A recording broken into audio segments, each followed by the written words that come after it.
सुप्रभात मेरे भाई और बहनों। तो भाई आज हम पढ़ेंगे हमारा फाइनल टॉपिक प्लानिंग चैप्टर का, लिमिटेशंस ऑफ प्लानिंग। आज भी तुम लोगों के लिए बिल्कुल धांसू केस स्टडीज लेके आया हूं ताकि ये चैप्टर के टॉपिक्स को तुम कभी जिंदगी में भी ना भूलो। ठीक है, तो ध्यान से सुनते जाओ भाई। सबसे पहले तो हमारा एनसीईआरटी में तुम्हें टॉपिक देखा फीचर्स ऑफ प्लानिंग, काट दो इस टॉपिक को, सिलेबस में नहीं है। और हमारा नारा तुम्हें याद है ना भाई, एनसीईआरटी है खास, बाकी सब बकवास। ये देखो एनसीईआरटी में मैं तुम्हें सारी इंपॉर्टेंट लाइंस और वर्ड्स मेंशन कर रहा हूं जो कि एग्जाम में आएंगे और यही लिख के आना है। ठीक है, अब सुनो, लिमिटेशंस ऑफ प्लानिंग का क्या मतलब हुआ, प्लानिंग में क्या कमियां होती हैं। अब सबसे पहले तो एक बात ये दिमाग में बिठा लो इस टॉपिक को पढ़ने से पहले, भाई आप लोगों के प्लानिंग में बहुत कमियां पड़ेंगे, पर इसका मतलब ये नहीं है प्लानिंग होगी नहीं, आपको प्लानिंग करनी नहीं चाहिए। हम ये टॉपिक इस पॉइंट ऑफ व्यू से पढ़ रहे हैं कि प्लानिंग करते हुए क्या चीजों से आपको बचना चाहिए, क्या चीजें दिमाग में रखनी चाहिए। अब सुनो, भूल जाओ हम प्लानिंग पढ़ रहे हैं, हम क्लास 12 की बिजनेस स्टडीज पढ़ रहे हैं। मैं तुम्हें एक केस स्टडी दिखा रहा हूं, इसको तुमने समझ लिया ना तो इस टॉपिक को पूरा एकदम से समझ जाओगे और कभी जिंदगी में भी नहीं भूलोगे। क्या टॉपिक है, केस स्टडी है हमारी। देखो 2023 की बात है, सितंबर की। भाई जीएसटी अथॉरिटी आती है ड्रीम 11 के पास, जो कि आप लोगों को पता हो शायद, एक फैंटेसी स्पोर्ट्स कंपनी है जहां पे लोग जाते हैं और लीगल वे में छोटे छोटे अमाउंट्स की बेट लगाते हैं। बहुत एड्स तुमने देखे होंगे कि भाई ड्रीम 11 पे जाके टीम बना लो। ठीक, अब क्या है, इन्होंने 40,000 करोड़ का नोटिस भेजा कि भाई तुमने इतना टैक्स की चोरी करी है, ये टैक्स भरो। और आपको पता है ड्रीम 11 की टोटल कंपनी की वैल्यू ही लगभग 65,000 करोड़ रुपीस है। पर ये हुआ क्यों, इन्होंने टैक्स का नोटिस क्यों भेजा?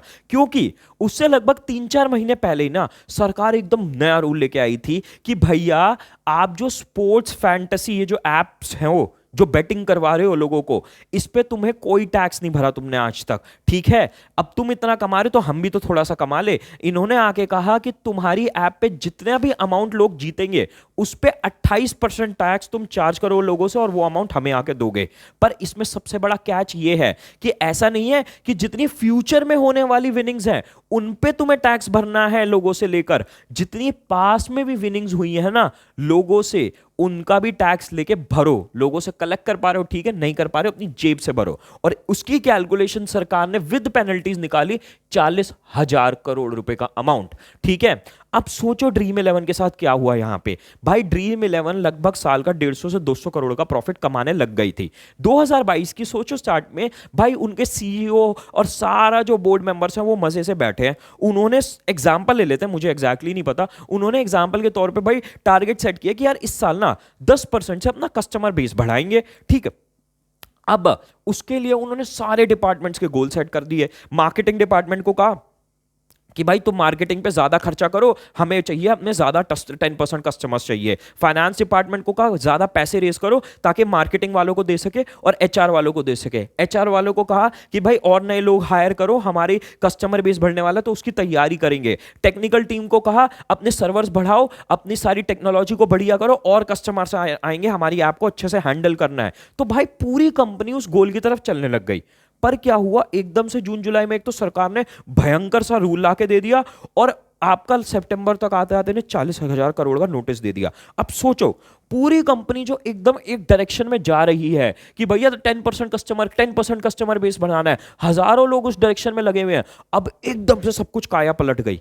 ये क्या हुआ है? यही है हमारी लिमिटेशंस की प्लानिंग। जरा आप समझते जाओ, देखते जाओ। सबसे पहले हमारी लिमिटेशन प्लानिंग की क्या है, planning leads to rigidity. Rigidity का क्या मतलब है, क्या कहता हूं हमेशा, बिजनेस स्टडी सीखने से पहले इंग्लिश सीख के आओ। रिजिडिटी का मतलब है बिल्कुल फिक्स हो जाना, सख्त हो जाना कि मैं ऐसे अटक गया हूं और अब मेरे लिए चेंज हिलना बड़ा मुश्किल है। ठीक है, तो क्या कहा गया है, in an organisation a well defined plan is drawn up with specific goals to be achieve within a specific period of time. ठीक है, एक वेल डिफाइंड प्लान बनाया जाता है हर ऑर्गेनाइजेशन को ताकि कुछ स्पेसिफिक गोल्स अचीव हो पाए कुछ फ्रेम ऑफ टाइम में। यहां पे हमने एग्जांपल क्या लिया कि ड्रीम 11 को 10% कस्टमर के बेस बढ़ाना है, तो ये प्रॉपर उन्होंने प्लान बनाया ताकि गोल अचीव हो। These plans then decide the future course of action and managers may not be in a position to change it, ठीक है। और यही प्लान्स डिसाइड करते ही पूरी ऑर्गेनाइजेशन में क्या क्या एक्शंस होंगे, मंथली बेसिस पे क्या क्या काम होगा, हर डिपार्टमेंट को क्या क्या करना है। और ये सिचुएशन पहुंच जाती है कि अगर कुछ बहुत बड़ा चेंज होता है, मैनेजर उस चेंज को नहीं कर पाएंगे। क्यों? क्योंकि हम यहां पे हमारी लोकल 5-10 लोगों की कंपनी की बात नहीं कर रहे, हम एक ऐसी कंपनी की बात कर रहे हैं जहां पे हजारों इंप्लॉइज है। उन हजारों इंप्लॉइज को रातों रात एकदम से सारी की सारी प्लानिंग, सारा का सारा जो सिस्टम बना हुआ है उस सबको चेंज करना मैनेजर्स के लिए बहुत ही ज्यादा मुश्किल हो सकता है। This kind of rigidity in plans में क्रिएट डिफिकल्टी, और इसी तरीके की रिजिडिटी प्लान्स की डिफिकल्टी बना सकती है ऑर्गेनाइजेशन के लिए। Manager need to be given enough flexibility to be able to cope with change circumstances. और मैनेजर्स को, टॉप मैनेजमेंट को हमेशा इतना स्पेस देके चलना चाहिए, इतनी फ्लेक्सिबिलिटी देके चलनी चाहिए कि अगर किसी तरीके का चेंज आता है, किसी तरीके का उन्हें चीजें अलग तरीके से करनी पड़ रही है किसी वजह से, तो वो कर पाए चेंजेस को। अब इस केस में ऐसा नहीं होना चाहिए था, होपफुली ना हुआ हो कि फाइनेंस डिपार्टमेंट ने अपना मोटा मोटा सारा पैसा दे दिया मार्केटिंग वालों को और एचआर वालों को नई हायरिंग के लिए और से मार्केटिंग करने के लिए। अब इसमें क्या हुआ, उनके पास पेनल्टी आ गई। अगर फाइनेंस वालों के पास पैसा बचा ही नहीं तो वो टैक्सेस कैसे भरेंगे, वो पेनल्टीज कैसे भरेंगे? ऑब्वियसली 40,000 करोड़ तो कोई नहीं भरने वाला, ठीक है, उनके पास इतना पैसा ही नहीं है। अल्टीमेटली सरकार को एक छोटे अमाउंट पे नेगोशिएट करना पड़ेगा, पर वो छोटे अमाउंट के भी पैसे तो फाइनेंस वालों के पास होनी चाहिए ना। तो होपफुली टॉप मैनेजमेंट ने इन लोगों के पास इतना पैसा छोड़ दिया फाइनेंस वालों के पास कि वो जो भी पेनल्टी पे वो सेटल करेंगे वो भर पाए, ठीक है। प्लानिंग में not work in a dynamic environment. अब ये तो तुम कहीं ना कहीं छूटते ही समझ जाना चाहिए। डायनामिक का सबसे पहले क्या मतलब होता है, हमने पिछले चैप्टर्स में कई जगह पढ़ा है। डायनामिक का मतलब कुछ चीज जो हमेशा बदलती रहती है, ठीक है। अब यहां पे क्या कहा गया है, the business environment is dynamic and nothing is constant. ये हमने पिछले बिजनेस एनवायरनमेंट चैप्टर में पढ़ा था कि बिजनेस एनवायरनमेंट चेंज होता रहता है, कुछ भी कांस्टेंट नहीं होता है। The environment consist of number of dimensions. ये भी हमने पिछले चैप्टर में पढ़ा था। डायमेंशंस क्या क्या होते हैं बिजनेस एनवायरनमेंट की? Economical, political, technological, legal, social, ये सारी डायमेंशंस होती हैं। The organisation has to constantly adapt itself to changes, ठीक है। और ऑर्गेनाइजेशन को अपने आप को कॉन्स्टेंटली ये जो चेंजेस होते हैं इनसे अडेप्ट करते रहना पड़ता है। अब यहां पे क्या हुआ समझो। पहले तो इकोनॉमिक एनवायरनमेंट में चेंज आया कि उन्होंने टैक्स स्लैब लाके दे दिया सारी कंपनीज के लिए, जीएसटी 28% का अपने जीतने वाले लोगों से चार्ज करो। फिर सितंबर तक आता है लीगल एनवायरनमेंट ड्रीम 11 के साथ इन्वॉल्व हो गए, जहां पे इन्हें टैक्स नोटिस भेज दिया टैक्स अथॉरिटी ने, ठीक है। तो ये ऐसे एनवायरनमेंट चेंज होता रहता है, और उस चेंजिंग एनवायरनमेंट में एक ऐसी जगह, एक ऐसी कंट्री में जहां पे ऐसे एनवायरनमेंट तेजी से चेंज हो जाता है, वहां पे शायद प्लान्स ना काम करे। तो प्लानिंग की दो कमियां तो ये होती है, प्लानिंग रिजिड बना देता ऑर्गेनाइजेशन को, और प्लान्स की वजह से प्लान्स काम नहीं करते। डायनामिक एनवायरनमेंट में ऐसा हो सकता है। Planning reduces creativity. अब सब भूल जाओ जितना हमने ड्रीम 11 वगैरह पढ़े थे, ये दोनों पॉइंट्स तक हो गई बात खत्म। अब नया हम कहानी सुनेंगे, ठीक है। प्लानिंग ना क्रिएटिविटी को रिड्यूस कर देता है। पर तुम सबसे पहले सोच रहे होगे कि यार भैया, अभी तो पिछले ही आपने वीडियो में बताया था कि प्लानिंग क्रिएटिविटी और इनोवेशन को बढ़ाता है। देखो वहां पे इस बात को कहने का अलग कॉन्टेक्स्ट था, ठीक है। यहां पे अलग कॉन्टेक्स्ट है, मतलब इंसान का नाम चिंटू है, पर चिंटू नाम के दो इंसान है, ठीक है। एक चिंटू ए है, एक चिंटू बी है। तो क्रिएटिविटी बढ़ाता है प्लानिंग, ठीक है, पर प्लानिंग क्रिएटिविटी कम भी कर देता है एक अलग पॉइंट ऑफ व्यू से। कैसे? सुनो, मैं ना तुम्हें कहानी बताता हूं, फिर तुम्हें सब कुछ समझ में आ जाएगा। ये मैंने पहले भी बताई है। देखो, जब मैं कॉलेज में था ना, सेकंड ईयर में, मैं एक जगह इंटर्नशिप करता था एक कंपनी में। वहां पे मुझे लगभग 5,000 रुपए का स्टाइपेंड मिलता था। वहां पे हमारा क्या काम होता था कि अलग अलग वेबसाइट्स पे जाते थे हम, उनसे क्या करते थे, क्या कहते हैं, हमें एक कैटेगरी पकड़ा देते थे बिजनेस की। फॉर एग्जाम्पल आज दे दी कि भाई गांधीनगर में जितने भी फैशन वाले लोग हैं ना, उनकी दुकानों के हमारा एक्सेल दी है, उसमें उनके नाम, एड्रेस, फोन नंबर और बाकी सारी डिटेल्स भरो, ठीक है। तो हम पूरे दिन सारे इंटर्न्स बैठ के 10-15 क्या करते थे भाई, वेबसाइट पे जा रहे हैं, उनको सारा का सारा डेटा उठा रहे हैं, हर दुकान का पेज खोल के, और वो एक्सेल में डाल रहे हैं। अब क्या हुआ, मैं क्योंकि टेक्निकल बैकग्राउंड से था, मैंने एक आइडिया बनाया। मैंने कहा यार, हम बार बार सारा एक काम रिपीट क्यों करे जा रहे हैं, हम क्यों बार बार वेबसाइट पे जा रहे हैं, कॉपी पेस्ट कर रहे हैं, कॉपी पेस्ट कर रहे हैं, फिर नेक्स्ट पेज पे जाके कॉपी पेस्ट कर रहे हैं। मैंने एक सॉफ्टवेयर बनाया छोटा सा, जिसमें कि क्या होता था, आपको बस एक लिंक कॉपी करना होता था, उस दुकान का लिंक आपने कॉपी पेस्ट किया मेरे सॉफ्टवेयर में, बाकी सारा का सारा डेटा उठा के पेस्ट करने का काम मेरा सॉफ्टवेयर कर देता था। अब ये सॉफ्टवेयर जाके मैंने प्रपोज किया हमारे वहां के टॉप मैनेजमेंट को। उन्होंने मेरे को कहा कि यार ये सॉफ्टवेयर तो बढ़िया है, पर मैंने उनसे नेगोशिएट किया कि यार अगर मैं सॉफ्टवेयर यूज करने बैठ जाऊं आपके ऑर्गेनाइजेशन में, आपको दूंगा तो इसका मुझे क्या बेनिफिट होगा कि आप मुझे भी कुछ अमाउंट देंगे। और उन्होंने मेरे को जो जलील किया, वो literally they came at the level of abusing me कि तेरी हिम्मत कैसे हुई पैसे मांगने की। And I left that organisation. कहने का मतलब क्या है यहाँ पे, प्लानिंग क्रिएटिविटी को रिड्यूस कर देता है। कैसे? क्योंकि जो प्लान्स बनाते हैं, जो काम करने का तरीका बनाते हैं और पूरे गोल्स जो लोग सेट करते हैं वो एक्चुअल काम नहीं करते। एक्चुअल काम कौन करते हैं? एक्चुअल काम वर्कफोर्स करती है, लोअर मैनेजमेंट करती है, मिडिल मैनेजमेंट को पता होता है, पर टॉप मैनेजमेंट को एक्चुअल काम कैसे हो रहा है उन्हें पता ही नहीं। मैंने जो उनको आइडिया जाके प्रपोज किया, उन्हें आइडिया ही नहीं लगा कि मेरे सॉफ्टवेयर के थ्रू जो काम 10 घंटे में होता था वो काम 2 घंटे में हो जाएगा। पर उन्हें इस चीज का आइडिया नहीं कि मैंने कितनी तगड़ी उन लोगों के लिए एफिशिएंसी बनाई है। इसलिए उन्होंने मेरे आइडिया को बिल्कुल सिरे से खारिज कर दिया जैसे ही बात थोड़े से पैसे की है, क्योंकि उन्हें आइडिया नहीं लगा कितना पैसा मैं बचा रहा हूं उनका। ठीक है, तो अब यहां पे क्या हुआ है, अब समझो इस बात को।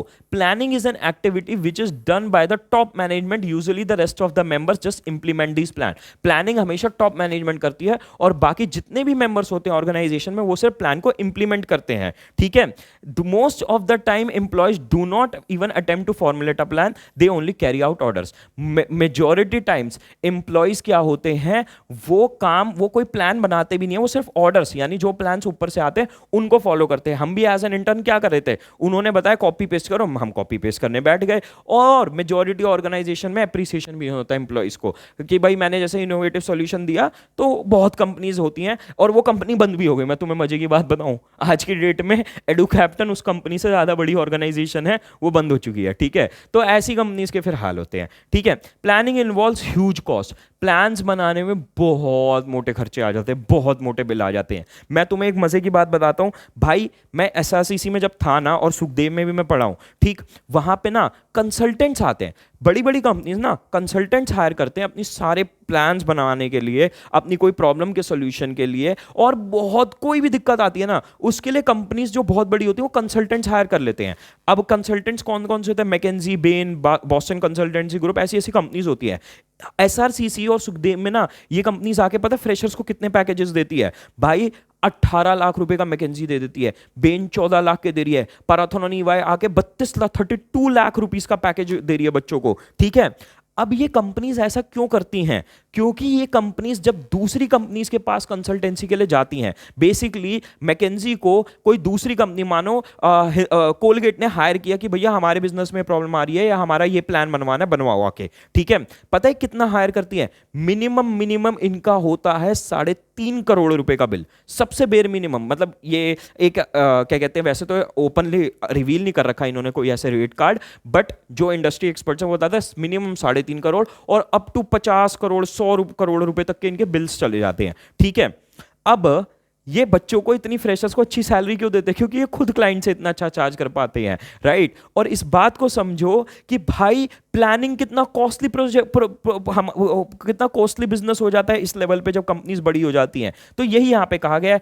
When plans are drawn huge cost are involve in their formation. बहुत मोटी कॉस्ट लगती है, कंसल्टेंट्स को हायर किया जाता है और एक्सपर्ट्स को हायर किया जाता है। These may be in terms of time and money, ये हो सकता है टाइम के भी कॉस्ट में और मनी के भी कॉस्ट में। For example, checking accuracy of facts may involve a lot of time. Detailed plans require scientific calculation to ascertain facts and figures. ठीक है, इन्होंने एक अलग तरीके, मैंने कंसल्टेंट का एग्जांपल दिया, एनसीईआरटी ने साइंटिफिक कैलकुलेशंस बोला है कि निकालनी पड़ती है फैक्ट्स और फिगर को कंफर्म करने के लिए। The cost incurred sometimes may not justify the benefits derive from the plans. और कभी कभार ये हो जाता है कि प्लानिंग करने में ही इतना खर्चा आ जाता है कि जितना उससे बेनिफिट होता है वो कम होता है। ठीक है, अब सुनो नेक्स्ट हमारी क्या लिमिटेशन है, planning is a time consuming process. ठीक है, ये ना मुझे ऐसा लगता है जिसने एनसीईआरटी लिखी ना उसने थोड़ा सा मीम प्ले कर दिया, मतलब बड़ी फनी सी बात लिखी है। Sometimes plan to be drawn plans to be drawn up take so much of time that there is not enough much time left for their implementation. कभी कभार प्लानिंग करने में इतना टाइम लग जाता है कि प्लान को इंप्लीमेंट करने का, प्लान के दिए हुए एक्शन को करने का टाइम ही नहीं बचता। कितनी फनी सी बात होगी, सोचो कि बिल्डिंग का मैप बनाने में इतना टाइम लग गया, बिल्डिंग का मैप बनाने में लग गया 1 साल, बिल्डिंग बन रही है 2 महीने में, तो कितना ट्रोल मूवमेंट है, राइट। लास्ट है planning does not guarantee success. Planning का मतलब ये नहीं है कि आपने प्लान बना लिया और आपका वो प्लान सक्सेसफुल होगा ही होगा, ठीक है। अब इसके यहां पे 3 रीजन दिए हुए हैं कि प्लानिंग क्यों सक्सेसफुल ना हो। Any plan needs to be translated into action और it becomes meaningless. First reason ये दिया है कि हर प्लान को आपको एक्शन, मैंने प्लान बनाया कि मेरे को वेट कम करना है, मैंने जिम की खरीद ली मेंबरशिप भी, इतना तक मैंने प्लान बना लिया, पर अगर मैं एक्शन ही नहीं कर रहा तो भाई क्या हुआ, मेंबरशिप बेकार हो गई।